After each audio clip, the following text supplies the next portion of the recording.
was a Sunday early in the morning. I live in the suburbs, but my parents own a farm that I enjoy going to because I get to see my dog. Her name is Molly. She's a mutt, but she's not a tiny dog by any means at that time. I felt very safe around her and would often take her for walks in a forest that was nearby. The day started off like any other me, and my dad got in the car, drove around for a while, and arrived at the farm. I immediately got out of the car and hugged Molly. My parents always got angry when I hugged her since I'd smell like her for the rest of the day. I put her leash on and asked my dad if I could take her for a walk. He always thought that we could just go down a road and back, but I always found it more interesting to take her to the forest. I always felt a certain kind of peace and relaxation there, which was unmatched by anything else. So we took a turn and headed to the forest. Usually when we got there, I'd take her leash off so she could explore on her own most of the time. I'd curve my name into the trees or look for anything interesting. I was playing baseball with some rocks in a wooden leg, presumably from an old table, and then I heard it. Molly was barking at something.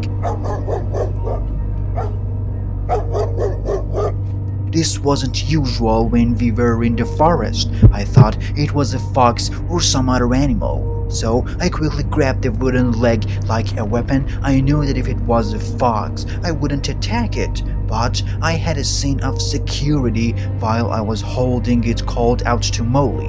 But she just kept barking this way, very strange for me, since she always came to me when I called her. I followed the sound of her barks and stumbled across a scene I'll never forget. There was a man probably in his late 50s, half naked, carrying a large machete in one hand and holding moonshine in the other. This was the first time that I stumbled across someone in the woods, let alone someone half naked and carrying a big machete. He was completely ignoring Molly and hacking away at the ground for some reason. I didn't really know how to handle the situation. Even now, I have no idea how I would handle it. "Sir, are you okay?" I asked in confusion. I don't think I understood the seriousness of the situation at the time. He turned around, revealing his face. He had some of the clearest blue eyes I've ever seen to this day. I could see them so well because they were open so wide. "Come here, see what I've dug up," he said. I was afraid that if I didn't listen to him, he would start chasing after me, and that was something I wanted to avoid at all costs. I got closer but kept a good distance. I didn't see anything except for an empty hole. He returned to hitting the ground with his machete, occasionally taking sips from the bottle. I used this window of time to get my dog and started walking away slowly as to not notify him that I was leaving. But then I took one final glance at the man. His head was dug deep in the hole.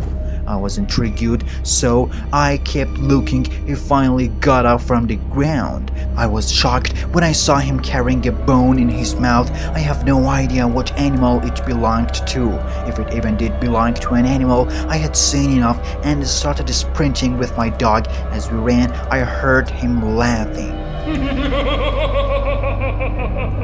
And then I saw something flying from the corner of my eye. It was that demon machete. I heard him yell, "Demon!" This made me run ever faster. I know the forest very well, so I wasn't afraid of getting lost. I ripped through branches and bushes until I got out of that forest, but I didn't stop sprinting till I arrived at the garage, where my father was testing out lights on our tractor. I didn't tell him a single thing about the man since I was afraid that he'd get angry and wouldn't allow me to walk wholly anymore. Needless to say, I've never went to that forest alone ever again.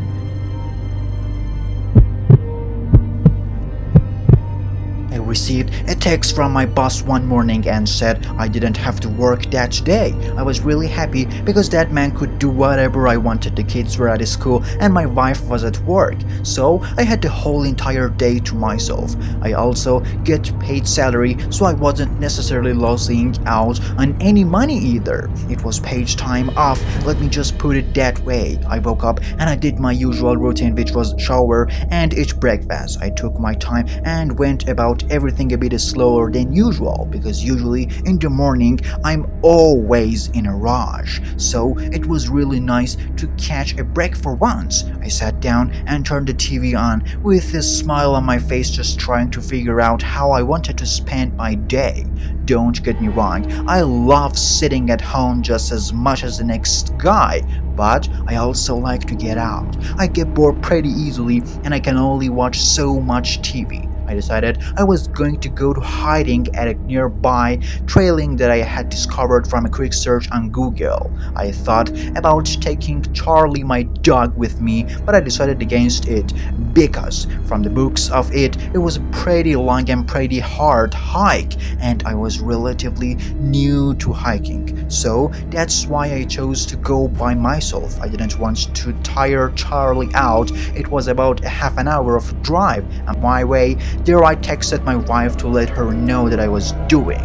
I brought everything I needed for the day, although I wasn't expecting to gun for more than 3 hours. I packed a little extra of everything just in case. I wouldn't say this was out of character for me, but it definitely wasn't something I did often. I've been trying to get my wife to come hiking with me for months now, but we have just been so busy that it's been tough. I've always been an outdoor safe person, so I was extremely excited. When I arrived, I parked my car and got out. I grabbed my backpack and off I was right away. I noticed how there weren't many people at all, which I assumed wasn't usual given that it was a Tuesday at 8:45 in the morning. Before I entered the trail, I saw a wooden post with a map on it that surveyed the entire area.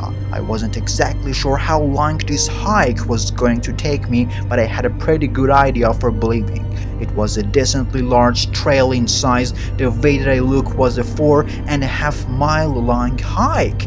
The entire scenery was just absolutely gorgeous. It was such a beautiful day. There was a light breeze and the perfect amount of such was poking through the trees on my back. It was exactly what I need. I was having the time of my life and really appreciating nature. About 20 minutes into my adventure, I put my headphones in, but after a few songs played, my music suddenly stopped. I took my phone out to turn the music back on, and I noticed that my cell phone only had 1 bar of service. Within seconds of that, I was putting my phone back in my pocket. The deer jumped out right behind me and sprinted across the trail very quickly and ran through the woods and disappeared in a matter of seconds.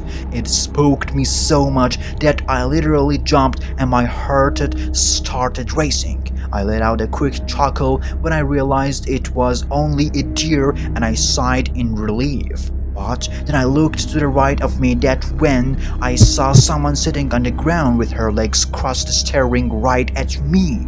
They had a creepy mask on and it looked like they had something in their lap, like maybe a weapon. From where I was standing, I thought looked like an axe. "Hello," I said. "What are you doing?" The person then stood up and right away I thought it was a man because of how tall he was and he looked pretty muscly.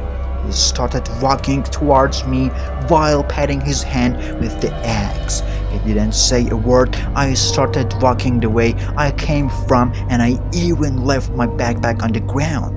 I was just trying to get out of there as quickly as possible. The last thing on my mind was my backpack. He picked up his speed a bit and started talking towards me. That was when I started a full-on sprint and he did the same. I ran track for 4 years in high school, so luckily I was prepared for a foot race. He then threw the axe at me because he probably realized I was much faster than him. He hit me directly in my left ankle and it hurted like hell and it made me trip and fall to the ground. I yelled in pain, but I managed to get up. Fortunately for me, I think it was the butt or the shoulder of the axe that hit my ankle head on. Rather, the blade was exacting catching up to me now, though, but I managed to grab the axe before he could get me. I ran the fastest I could with my injured ankle. He was a very tall man. See, I'm 6'2", and this guy was probably like 4 inches taller than me. I was just praying to God that I could find the strength in me to escape and get home safely. All I could think about was my wife and kids. The only chances I had in surviving was running or beating him to death with the axe, and that was the last thing I wanted to do. He very well could have overpowered me, though. If it had gone to that level, I just kept running and I chose not to look back. I just ran as fast as I could. I still had a long ways back to the car and I was determined to make it, although I wasn't too sure about my chances. I certainly gave that guy a run for his money, though I looked behind me. Finally, I a few after minutes of running and I saw he was no longer behind me. That didn't stop me from running, though. I dropped the axe as it was honestly just slowing me down, and I ran all the way to my car while taking a few quick stops for a quick breath. I finally made it back to my car, but I still wasn't getting any services. There is no one inside that could help me. As I was pulling out of the park, the masked man was standing right by one of the stop signs near the exit.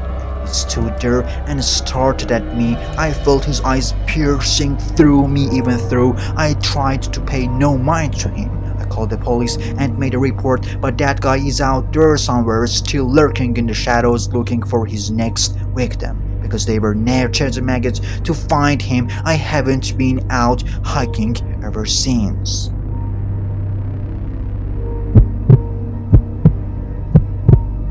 This took place in Colorado in late 90s when I was just a teenager in middle of the winter. My family and I lived in a cabin deep in the woods. When I say deep into the woods, I mean the nearest store and house was at least a 30-minute drive from our cabin.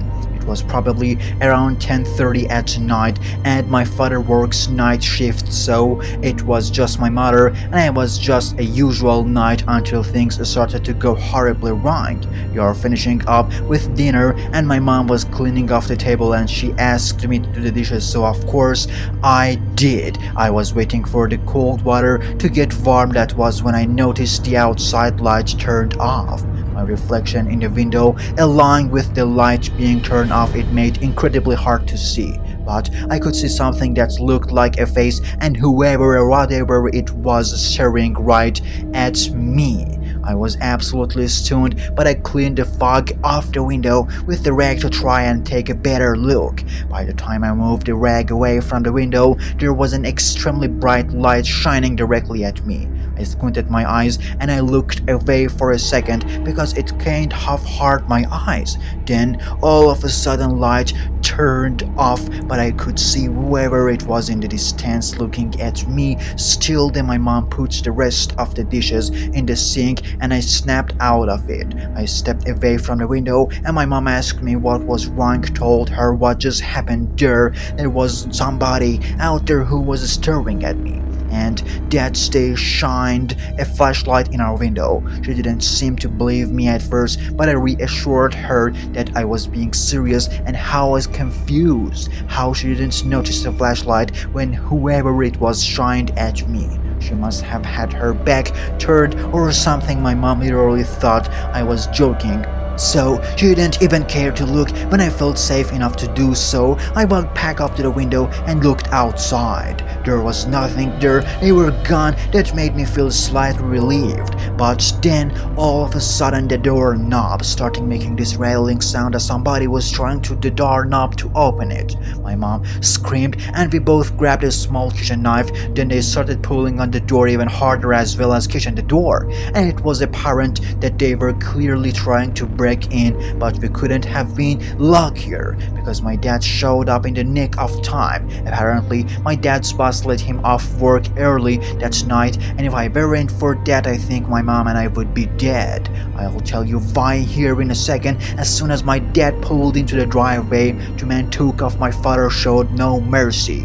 My dad really shot him with his Glock 19 5 times and hit every shot, and the man died within minutes. After we were sure that he was dead, my father took us all up to the police station so we could make a report and give them our side of the story. My dad walked away scot-free and didn't get in an ounce of trouble whatsoever. It was apparent when the police arrived, one saying that it was an act of self-defense. The man was on our property trying to break in and also had a handgun in his pants that he had concealed along with a very sharp and a 6-inch long knife. He also had mace and handcuffs. I really don't like to think about what his plan was because it disturbs me very much. I am just happy that my dad showed up, that he did what he did before anything happened. We ended up moving out of that cabin a few months later to a house